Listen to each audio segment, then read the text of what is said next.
I'm Shaan Hurley. This is Robert Green, CAD consultant, and we're talking all kinds of things around CAD management, standards, training, all those little fun pain points that go on in a design office. One of the things that I hear quite a bit about is licensing and cost containment of the licensing and resources. How do I know if I need a single seat or a licensed server? What's beneficial? And you know, the reseller's telling me this, and is that the case? Exactly. What's your thinking on this? Well, I guess I've always kind of tried to look at the office environment and try to separate people into a couple different kind of categories. There's I call them the heads down CAD guys. They're all about CAD, all day, every day. And I've kind of always just had a individual CAD license for those people. I figure it's always being used anyway.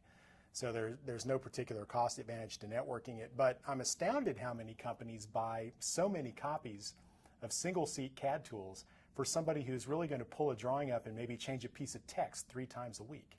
Right. And I think in those cases, network licensing makes a great deal of sense. And if they're not editing anything, they can get the free TrueView, or TrueView. Yeah, exactly. There's really no reason anymore that you have to pay big dollars just to be a consumer of the information. Having said that, I think that probably any CAD manager should, at minimum, review how many users they have. Try to determine, is that user using the CAD tool, let's say, 75% of the time or more? If so, they're a heavy-duty user and they probably merit having a full-time seat. But then if you start assigning more managerial, project managers, folks like that, then you can probably start to determine how many floating or total seats you need to own to meet that demand. If you have a case like that where you have a lot of people with low utilization, I think it makes sense to go ahead and share the licenses via network license technology. It's easy to keep track of how many you have, and it's not that difficult of a technology, really. There's a lot of benefits to that. Like you said, you know, if you got 5 people in the office, imagine if you have you fluctuate.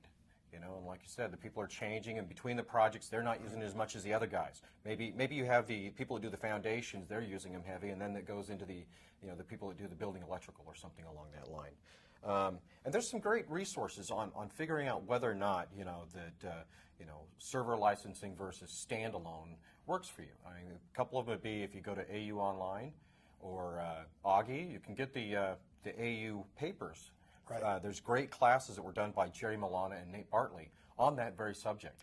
Do I need a licensed server? And some people, no, you don't. Some people, like you said, it depends on who, what kind of design office they have going on. I know there was some very good coverage in that class. I've sat through a few different iterations of that class at AU, where they talk about different topologies for redundant licensed servers or whether you can do this all at one site. One other thing I think is of great benefit that gets overlooked is the fact that you can now license borrow. So if you have somebody who's going to leave your Atlanta office and go work in Houston for 3 weeks, it's pretty easy to just check that license out onto their mobile workstation and they can go. So I think before, a lot of people have thought that if they do a network licensing type topology, it's really complex black box technology that's unwieldy, it's hard to work with. Really, once you get it installed, and it sets up, the technology's become a lot more mature in the last several releases. It's not as network-centric as it used to be, and it's a lot friendlier reporting features. So I think any CAD manager who has a good basic working knowledge of IT should be pretty comfortable with it straight away, really. Yeah, and those documents, like I said, they're a great help because they give you all the different methods, and they do give you that litmus test whether or not it's right for me. And that's separate from server deployments versus standalone installs, because we could talk about that one for quite a while. Yeah, maybe we should do another segment on that. Absolutely. Thank you, Robert.